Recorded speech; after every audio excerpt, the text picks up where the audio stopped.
The story of the youth who went forth to learn what fear was. Fairy tale by the Brothers Grimm.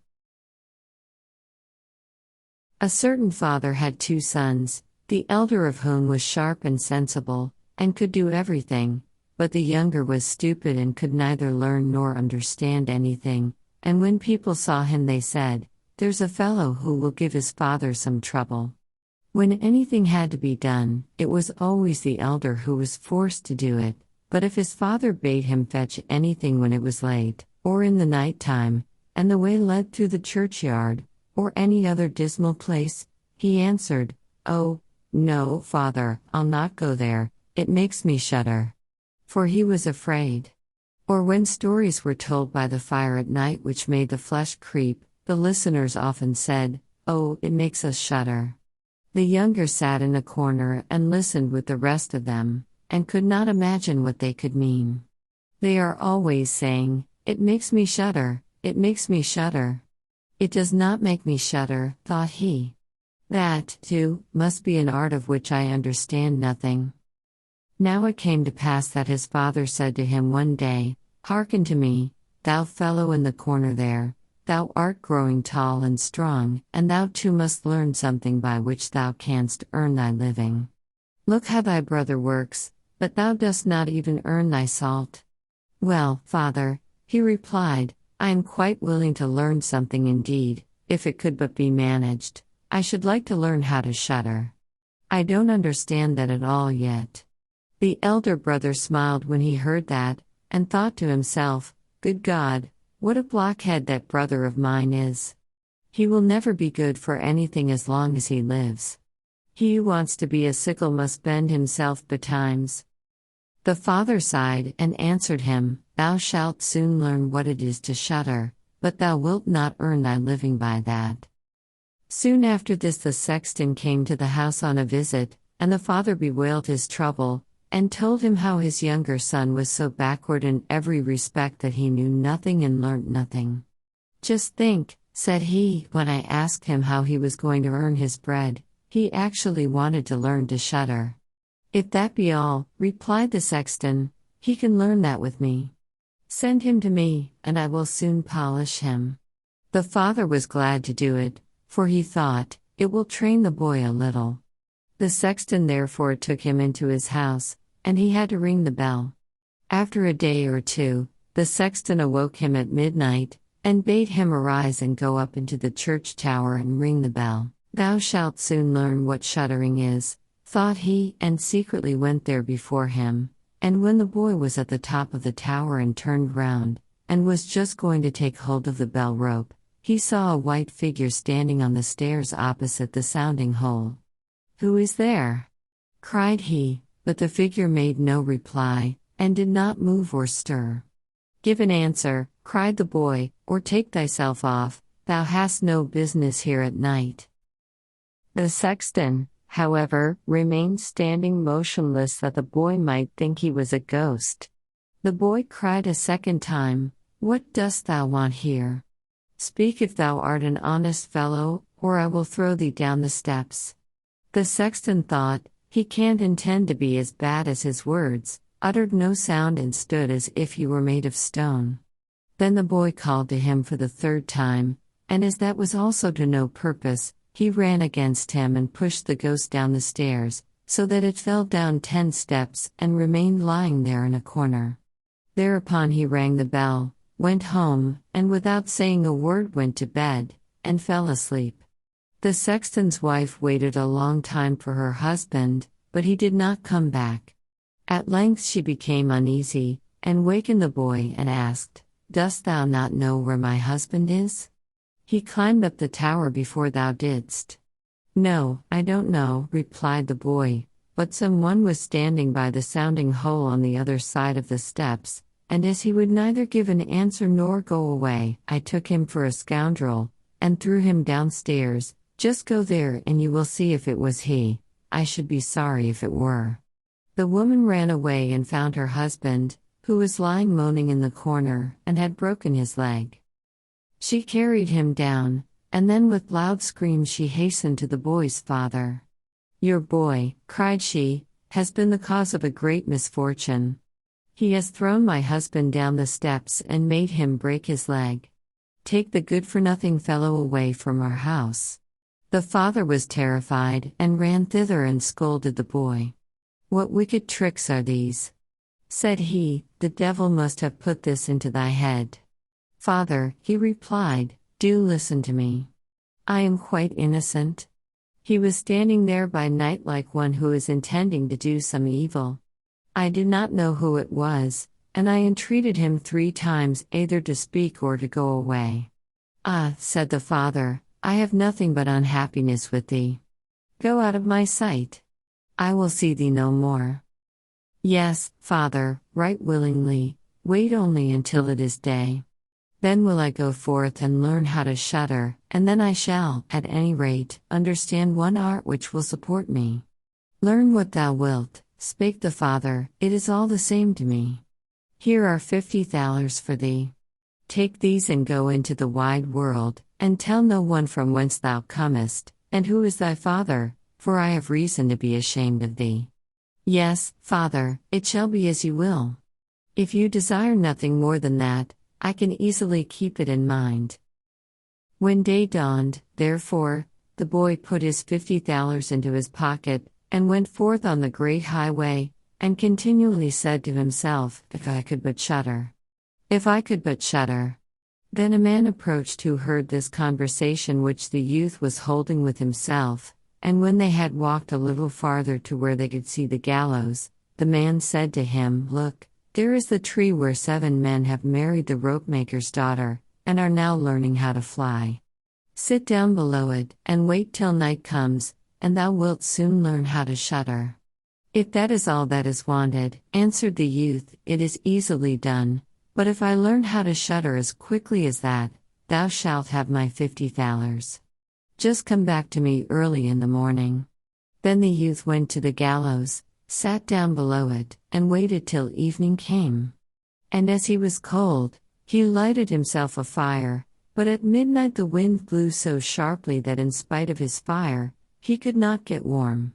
And as the wind knocked the hanged men against each other, and they moved backwards and forwards, he thought to himself, "Thou shiverest below by the fire, but how those up above must freeze and suffer." And as he felt pity for them, he raised the ladder and climbed up, unbound one of them after the other, and brought down all 7. Then he stirred the fire, blew it, and set them all round it to warm themselves. But they sat there and did not stir, and the fire caught their clothes. So he said, "Take care, or I will hang you up again." The dead men, however, did not hear, but were quite silent, and let their rags go on burning.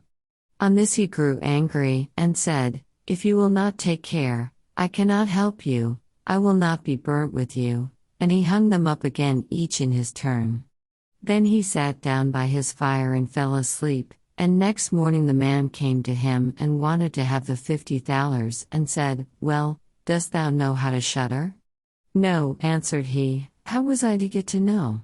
Those fellows up there did not open their mouths, and were so stupid that they let the few old rags which they had on their bodies get burnt." Then the man saw that he would not carry away the 50 thalers that day, and went away saying, "One of this kind has never come in my way before." The youth likewise went his way, and once more began to mutter to himself, "Ah, if I could but shudder! Ah, if I could but shudder!" A wagoner who was striding behind him heard that and asked, "Who art thou?" "I don't know," answered the youth. Then the wagoner asked, "From whence comest thou?" "I know not." "Who is thy father?" "That I may not tell thee." "What is it that thou art always muttering between thy teeth?" "Ah," replied the youth, "I do so wish I could shudder, but no one can teach me how to do it." "Give up thy foolish chatter," said the wagoner. "Come live with me, I will see about a place for thee." The youth went with the wagoner, and in the evening they arrived at an inn where they wished to pass the night. Then at the entrance of the room the youth again said quite loudly, "If I could but shudder! If I could but shudder!" The host who heard that, laughed and said, "If that is your desire, there ought to be a good opportunity for you here. Ah, be silent, said the hostess, so many inquisitive persons have already lost their lives. It would be a pity and a shame if such beautiful eyes as these should never see the daylight again. But the youth said, however difficult it may be, I will learn it, and for this purpose indeed have I journeyed forth. He let the host have no rest, until the latter told him that not far from thence stood a haunted castle where anyone could very easily learn what shuddering was, if he would but watch in it for 3 nights. The king had promised that he who would venture should have his daughter to wife, and she was the most beautiful maiden the sun shone on. Great treasures likewise lay in the castle, which were guarded by evil spirits, and these treasures would then be freed, and would make a poor man rich enough. Already many men had gone into the castle, but as yet none had come out again. Then the youth went next morning to the king, and said that if he were allowed he would watch 3 nights in the enchanted castle. The king looked at him, and as the youth pleased him, he said, Thou mayest ask for 3 things to take into the castle with thee, but they must be things without life. Then he answered, Then I ask for a fire, a turning lathe, and a cutting board with a knife. The king had these things carried into the castle for him during the day. When night was drawing near, the youth went up and made himself a bright fire in one of the rooms, placed the cutting board and knife beside it, and seated himself by the turning lathe. Ah, if I could but shudder, said he, but I shall not learn it here either. Towards midnight he was about to poke his fire, and as he was blowing it, something cried suddenly from one corner, Oh meow! How cold we are! You simpletons! Cried he, What are you crying about? If you are cold, come and take a seat by the fire and warm yourselves. And when he had said that, 2 great black cats came with one tremendous leap and sat down on each side of him, and looked savagely at him with their fiery eyes. After a short time, when they had warmed themselves, they said, Comrade, shall we have a game at cards? Why not? He replied, But just show me your paws. Then they stretched out their claws. Oh, said he, what long nails you have!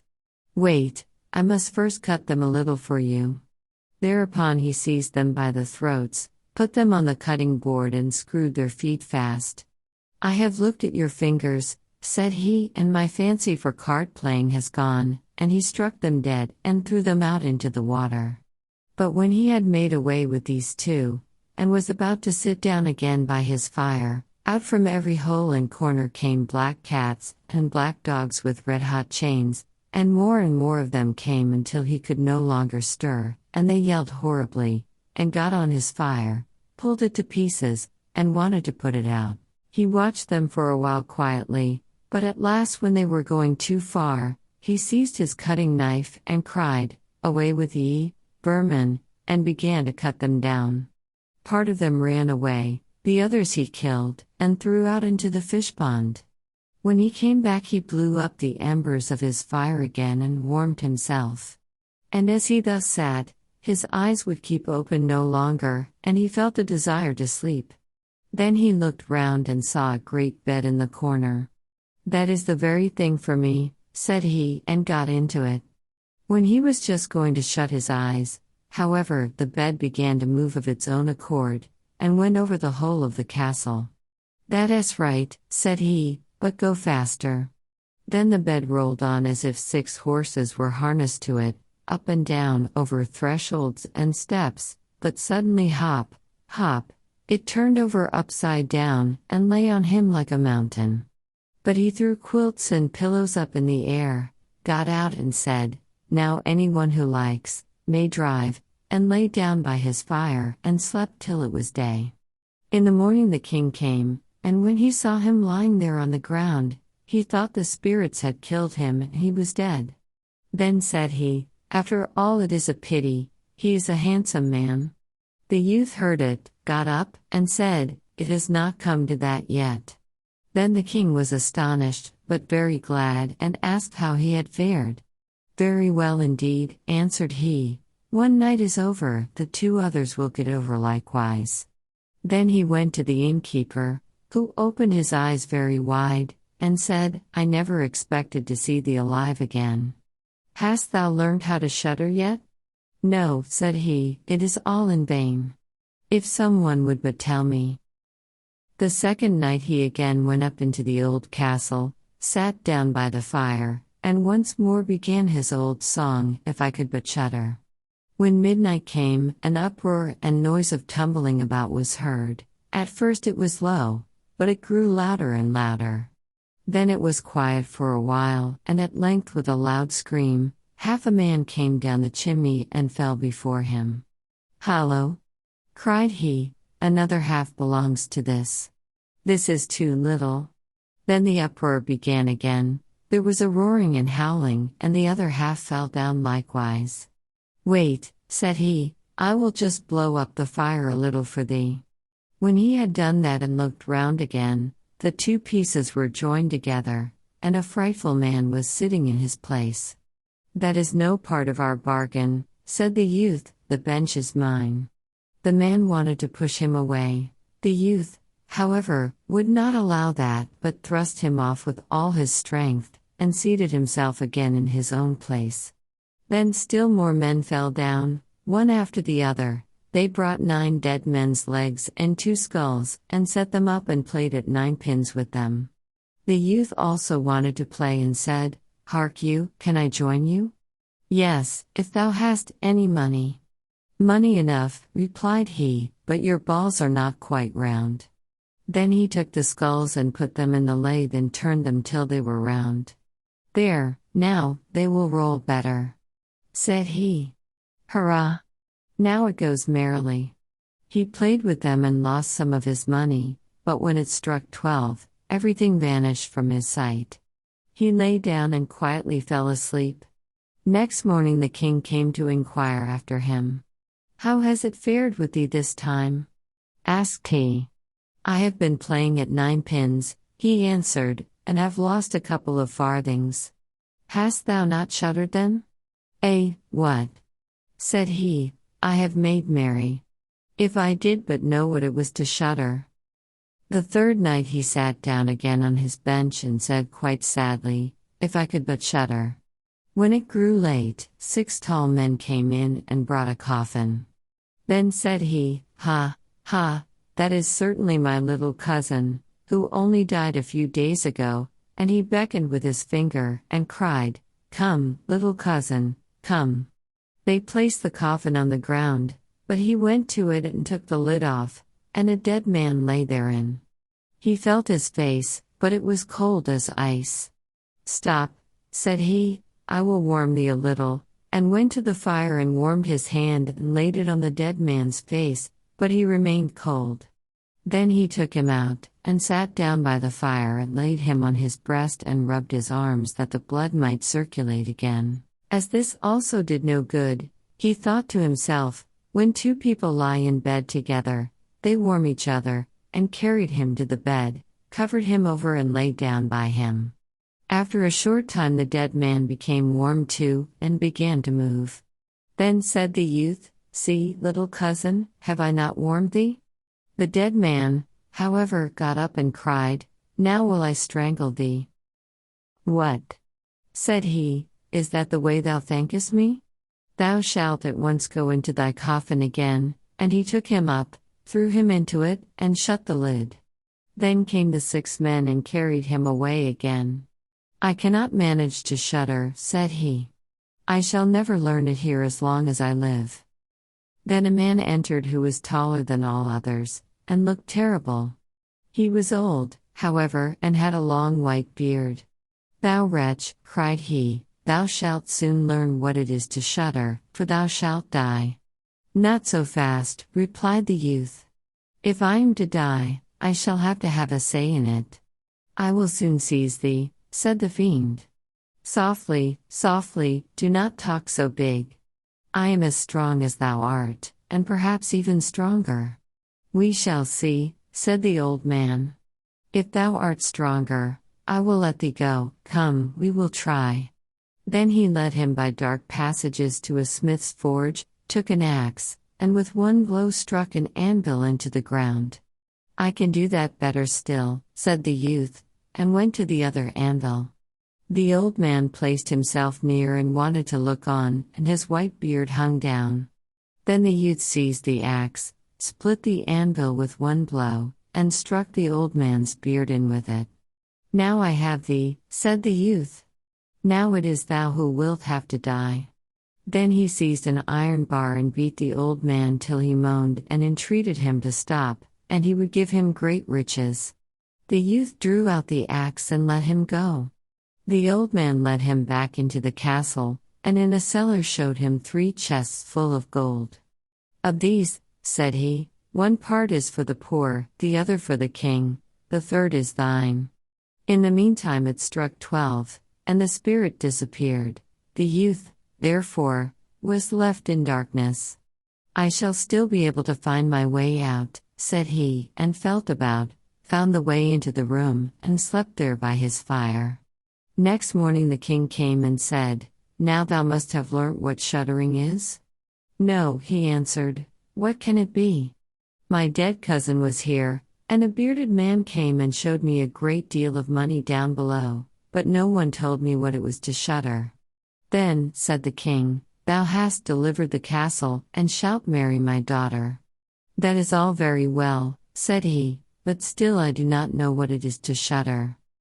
Then the gold was brought up and the wedding celebrated, but howsoever much the young king loved his wife, and however happy he was, he still said always, "If I could but shudder, if I could but shudder." And at last she was angry at this. Her waiting maid said, "I will find a cure for him. He shall soon learn what it is to shudder." She went out to the stream which flowed through the garden, and had a whole bucketful of gudgeons brought to her. At night when the young king was sleeping, his wife was to draw the clothes off him and empty the bucketful of cold water with the gudgeons in it over him, so that the little fishes would sprawl about him. When this was done, he woke up and cried, "Oh, what makes me shudder so? What makes me shudder so, dear wife? Ah! Now I know what it is to shudder." From Jacob and Wilhelm Grimm, Household Tales, trans. Margaret Hunt, London, George Bell, 1884. Thank you for watching. If you liked my video, don't forget to subscribe.